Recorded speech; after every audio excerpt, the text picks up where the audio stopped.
CVT кутиите – гениални или бомба с закъснител? Ето каква е истината.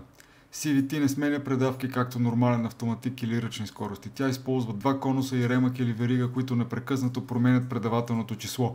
Така двигателя може винаги да работи с най-ефективните обороти без резки смени. Какви са предимствата? Има плавност, няма ритници. Икономични са, има по-малко механика и по-малко неща, които могат да се счупят. Какви са недостатъците и защо хората не ги харесват? Първо, тази кутия има усещането за леко виещ мотор.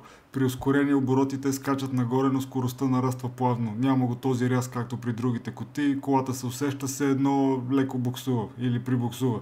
Тази кутия не обича натоварването. Често каране с пълна газ, дълги изкачвания по планините, тегляне на нещо или офроуд са убийствени за ремъка на кутията. Изисква се стрикна поддръжка. Трябва да се сменя маслото на кутията от 40 до 60 хиляди км, дори производителя да казва, че е лайфтайм.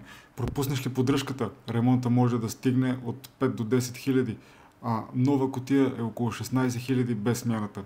Сензорите и клапаните са много чувствителни на мръсно масло, затова поддръжката трябва да е безкомпромисна.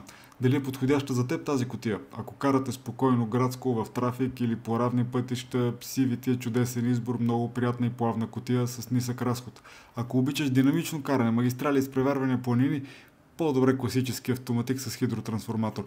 Прочетете в описанието ни и ни последвайте за още важни съвети от автомото света. Не забравяйте да го споделите с приятел, може да му от голяма полза.